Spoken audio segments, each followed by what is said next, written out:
আসসালামু আলাইকুম প্রিয় খামারি ও কৃষক ভাই বোনেরা, দেশ ও দেশের বাইরে থেকে যে যেখান থেকে বসে আমাদের এই প্রতিবেদন দেখতেছেন, আপনাদের সকলের দীর্ঘ এবং সুস্বাস্থ্য কামনা করে শুরু করছি আমাদের আজকের প্রতিবেদন।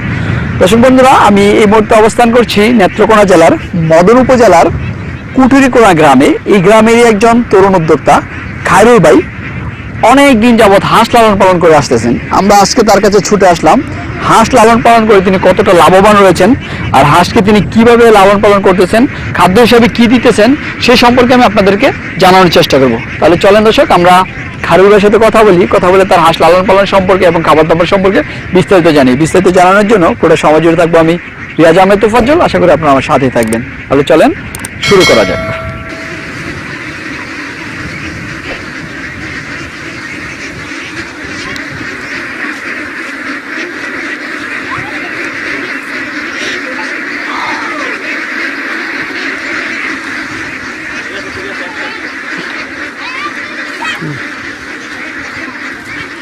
আসসালামু আলাইকুম। ওয়ালাইকুম আসসালাম ওয়া রাহমাতুল্লাহি ওয়া বারাকাতুহু। খায়রুল ভাই কেমন আছেন? জি আলহামদুলিল্লাহ, আপনি ভালো তো? এই তো আছি আলহামদুলিল্লাহ ভালো। তো খায়রুল ভাই, আমরা আপনার হাঁস লালন পালন সম্পর্কে জানার জন্য চলে আসলাম। হাঁস লালন পালন সম্পর্কে জানবো এবং হাঁসের খাবার দাবার সম্পর্কে বিভিন্ন কিছু আপনার কাছে জানার চেষ্টা করবো। তার আগে আমাদের দর্শকদের উদ্দেশ্যে আপনার পরিচয়টা একটু দিবেন। আমার পরিচয় হচ্ছে, আমার নাম খায়রুল ইসলাম, মারদহ হাঁসের খামার হাসারি, গ্রাম কুটুরিকোনা, থানা মদন, জেলা নেত্রকোনা। তো খায়রুল ভাই, আপনি যে হাঁস লালন পালন করেন এটা সম্পর্কে আজকে আমি আর জানবো না, আমি আজকে জানানোর চেষ্টা করবো যে আসলে হাঁস লালন পালন করে আপনার কতটা লাভবান। আশা করি আমাদের সময় দিবেন। আপনি আসলে আপনি যে কথা বলছেন, বলতে গেলে আমার মনে একটা কষ্ট আছে। কষ্টটা হলো এরকম, হাঁসের জগতে জানি আসলাম, কেন জানি আসলাম, আমার ভিতরে আসলে একটা আবেগ আছে। সে আবেগটা আমি কি বলবো আপনার কাছে, আমি আসলে খুব কষ্ট করে আমি এই জগতে আসছি। এই জগতে আসছিল, আমার বড় ভাই ছিল, আমার চাচা ছিল, আমার আব্বা ছিল। যে কোনো আমি শর্ট করে আজকে দুটো কথা বলতে চাই। যেহেতু আপনি কথাগুলো বলছেন, না বললে আমার না হয়, আপনি আমার পুরোনো একটা কথা মনে করে দিয়েছেন। আচ্ছা আচ্ছা। আমি এককভাবে থাকতে আমি এই ব্যবসার সাথে জড়িত, আমার বড় ভাই এবং চাচা এবং আব্বার সাথে। যে কোনো কারণে সংসারে ঝামেলায় আমি একটু আলাদা হয়ে গেলাম। আচ্ছা। আলাদা হওয়ার কারণে আসলে আমি কি বলবো আপনার কাছে, যে আমি কোনো ক্যাশ টাকা কিংবা টাকা পয়সা কোনো কিছু আমার কাছে ছিল না। তো এমন কিছু টেনশন আমি একলা আমি বুক করলাম যে আমি কী করতে পারি। ভাই এবং আব্বা এবং চাচা তারা বিশাল পয়সা মোটামুটি ভালোটা ইনকাম করেছেন, আমিও থাকতে করেছেন এগুলা। কিন্তু আমি যে আলাদা হয়ে গেলাম, কিন্তু আলাদা হয়ে কী করতে পারি, আমি না করে একটা চাকরি করতাম আর না করে অন্য কোনো ব্যবসা করতাম, কিন্তু টাকার অভাবে। তো অনেক চিন্তা করে আমি করলাম আর কি, অনেক চিন্তা ভাবনা করিয়া কিছু হালকা করে টাকা ছিল আমার কাছে, এবং কিছু বন্ধু বান্ধব ছিল, ওনাদের কাছ থেকে কিছু টাকা নিলাম। নেওয়ার পরে বাচ্চা কীভাবে যে ফোটায় ওটা তো আমি জানি। আচ্ছা। কীভাবে হাঁস পালন করে ওটা তো আমি জানি।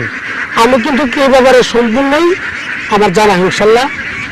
তো চিন্তা ভাবনা করলাম, অন্য কিছু না করলাম না করার পরে দেওয়া কিছু টাকা পয়সা সংগ্রহ করিয়া অল্প কিছু দিন দিয়ে আমি শুরু করলাম বাচ্চা ফোটানো। বাচ্চা পড়ানো শুরু করার পরে দেখা গেল যে আস্তে আস্তে মোটামুটি ভালো একটা ব্যবসার দিকে আমি আগাইলাম। তারপরে চিন্তা ভাবনা করলাম যে মোটামুটি একটা হালকা ক্যাশ হলো। ক্যাশ হয়ে চিন্তা করলাম যে কোন আমি ব্যবসাটা কীভাবে আগাইতে পারি, কীভাবে বাড়াইতে পারি, এবং আমার বড় ভাইও তো করতেছে, ওনারা কী সিস্টেমে করতেছে, আর আমি কী সিস্টেমে করলে ভালো হয়। তখন শুরু করলাম আমরা জিরো বাচ্চা দিয়ে। জিরো বাচ্চা নিলাম, অ্যাকসেপ্ট নিয়ে ওটার বড় করলাম, ওইটা বড় হইতেছে, এরপরে ধরলাম আরেকটা, এরকমভাবে একটা বড় হয় আরেকটা বিক্রি করি, একটা বড় হয় আরেকটা বিক্রি করি। এরকমভাবে আমি একভাবে প্রায় 4-5 বছর ব্যবসাটা করলাম। করার পর মোটামুটি আমার একটা আল্লাহর রহমত ইনশাল্লাহ আমার ভালো একটা ক্যাশ হয়ে গেছে। তখন শুরু করলাম, লোক রাখলাম। আগে আমি একলাই করলাম, এরপরে লোক করাইলাম, এরপরে 3জন লোক রাখলাম। 3জন লোক রাখিয়া এভাবে সেট নিলাম যে কেড়ে দিলাম হাঁসের বাচ্চা রাখার জন্য, কেউ ডিম ফোটানোর জন্য নিজেও দৌড়ে খেললে কি এরকম ভাবে যেতে যেতে যেতে যেতে এখন আল্লাহ রহমত সিজনে মনে করেন আমার কাছে 30-40 হাজার হাঁস আমার কাছে থাকে আপনারা দেয় উপরে আল্লাহ দেয় 30-40 হাজার হাঁস আমি আমার আন্ডারে থাকে এবং আমি নিজে বাচ্চা নিজে ফুটাই এগুলো তৈরি করি। আমি জিরো বাচ্চা থেকে রানিং ডিম পর্যন্ত নেই, রানিং ডিম পর্যন্ত নেই হাঁস আমি বিক্রি করে দিই। ডিম রানিং পর্যন্ত নেওয়ার পরে মানে রানিং যখন আমরা জিরো থেকে হাঁসটা আমরা রানিং ডিমে পর্যন্ত যাবে তখন থেকে আমি শুরু করে দিই। তো কোনো কাস্টমার আছে যে আপনার ডিমের মুখোমুখি নিলে, কোনো কাস্টমার আছে 2 মাস নিলে, কোনো কাস্টমার আছে 3 মাসের নিলে, কোনো কাস্টমার 4 মাসের জন্য নিলে, এরকমভাবে আমি দিয়ে থাকি। আচ্ছা মূল কথা হচ্ছে আপনারা যারা হাঁসের খামার করতে চান একভাবে মানে একদিনে আমরা যারা বলি আমার মানে এককভাবে যে আমি এটা করবো আল্লাহ যেন আমার এটা দিয়ে সফল করে, যদি আপনারা এককভাবে করতে পারেন আমি আশাবাদী আল্লাহর কাছে যে ইনশাল্লাহ আপনারা লাভবান হইতে পারেন ইনশাল্লাহ। আচ্ছা তো কোন দিকটা বিবেচনা করে হাঁসের খামারটা শুরু করলে তারা দ্রুত লাভবান হতে পারবে? এখানে বিষয়টা হচ্ছে যারা কোনো লোক আছে যে ক্যাশ টেবিল কম, আচ্ছা যদি কোনো ক্যাশ টেবিল কম থাকে সেক্ষেত্রে জিরো বাচ্চাটা তৈরি করা যায়। আর পাশাপাশি 1 নম্বরে যদি আমি বলি, 1 নম্বরে বলতে গেলে আপনার যারা ডিমের মুখোমুখি সেটাই ভালো, ডিমের মুখোমুখি ডিমের মুখোমুখি যেটা। আচ্ছা এরপরে আছে আপনার রানিং ডিমেরটা। আচ্ছা রানিং ডিমেরটা বিষয়টা হচ্ছে এরকম, একটা ডিম জায়গা একটা হাঁস যখন আপনার জায়গা পরিবর্তন হয় সেক্ষেত্রে কিন্তু ডিম থাকে না। আচ্ছা আপনার জায়গা পরিবর্তন হলে ডিম বাড়ি মারে, মানে ডিম কমে যায়। এটারও আবার পদ্ধতি আছে যে ডিম না কমানোর একটা পদ্ধতি আছে, তবে কিছু না কিছু কমবে, সবগুলো কমবে না। এটা কিছু ওষুধ আছে ব্যবহার করতে হবে, কিছু খাদ্যগুলো আছে ওগুলো আমরা সঠিক দিতে হবে, দিলে আবার ডিম থাকবে।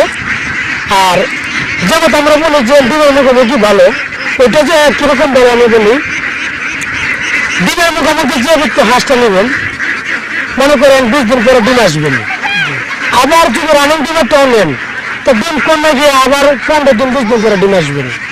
তাহলে একদিক দিয়ে নামেন ওইটা রেট পাইতেছে কম, আবার ওইটা রেট হলো বেশি। আচ্ছা আর আরেকটা বিষয় হচ্ছে কোনো লোক আছেন যে রানিং ডিমের হাঁস নেন, নেওয়ার পরে বাড়িতে নেওয়ার পরে বলে যে ভাই আমার হাঁসে হয়তো একটা মনে সন্দেহ থাকে যে হয়তো জানি না যে আমার কি হাঁস বয়স করতেছে, হাঁসের বয়স বেশি না কমই, মানে এরকম একটা মনে দুর্বলতা থাকে। তা আমি মনে করবো এটা যে যদি রানিং ডিমের মুখোমুখি যেটা নেন ওইটা নিলে আপনারা ভিতরে কিংবা মনের ভিতরে এরকম কিছু দুর্বলতা থাকবে না, কারণ এটা আপনার হাতে গিয়ে ডিম শুরু হবে, নতুন করে শুরু হবে। তো এই জন্য আমি বলতে চাই যে আপনারা যে হাঁসের খামার করতে চান আপনারা ডিমের মুখোমুখি নিতে পারেন, নিচ্ছে ইনশাল্লাহ। আচ্ছা তো হাঁসের আপনারা কি খাবারটা দেন, একটু খাবারটা আমরা এখানে বিষয় হচ্ছে আমাদের নেত্রকোনা, আমি তো আগেও বলছিলাম যে আমাদের নেত্রকোনা জেলায় হাওড় এলাকা, আমরা অধিকাংশ আমরা হাওড়ে হাঁস চাষ করি। আর বর্ষাল যেটা আমরা বলি যারা বাংলায় বলে জ্যৈষ্ঠ মাস, আষাঢ় মাস, শ্রাবণ মাস, ভাদ্র মাস, বর্ষাকাল যেটা একটু পানি থাকে, এই সময় আমরা হয়তো সব হাওড়ে খাওয়াইতে পারি না, সেক্ষেত্রে আমরা এক্সট্রা খাওয়াইতে হয়। আমরা পিঠ খাওয়াই, ধান খাওয়াই, গম খাওয়াই, পাশাপাশি আমরা সামগ্রী খাওয়াই। আচ্ছা তো আপনার হাঁসের খামার থেকে প্রতি মাসে ইনকামটা কিরকম? এটা প্রতি বছর সমান যায় না, এক বছর এক রকম যায়। যেমন আমরা এই যে গত বছর যারা গেছে এটার মধ্যে কিন্তু হাঁসের রেট গেছে আগের চেয়ে বেশি। একটা হাঁসের দাম আপনার 40 টাকা 50 টাকা রেট বাড়ছে, আবার এর আগের একটু কম ছিল।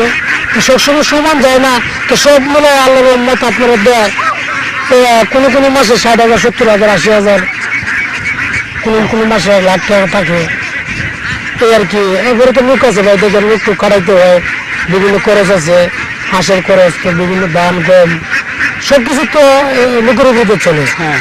আমি তো শুধু খালি দেখি, আর আমি তো নিজে কোনো কিছু করতে পারি না। তো সেক্ষেত্রে আমাদের হয়তো একটু লাভবাংশ কম, আচ্ছা যদি নিচে হয়তো কত হয়তো লাভবাংশ একটু বেশি, সেই আর কি বলবেন। আচ্ছা আচ্ছা। তো ঠিক আছে খালিল ভাই, ভালো থাকবেন, ধন্যবাদ। ঠিক আছে, ধন্যবাদ। আসসালামু আলাইকুম। ওয়ালাইকুম আসসালাম।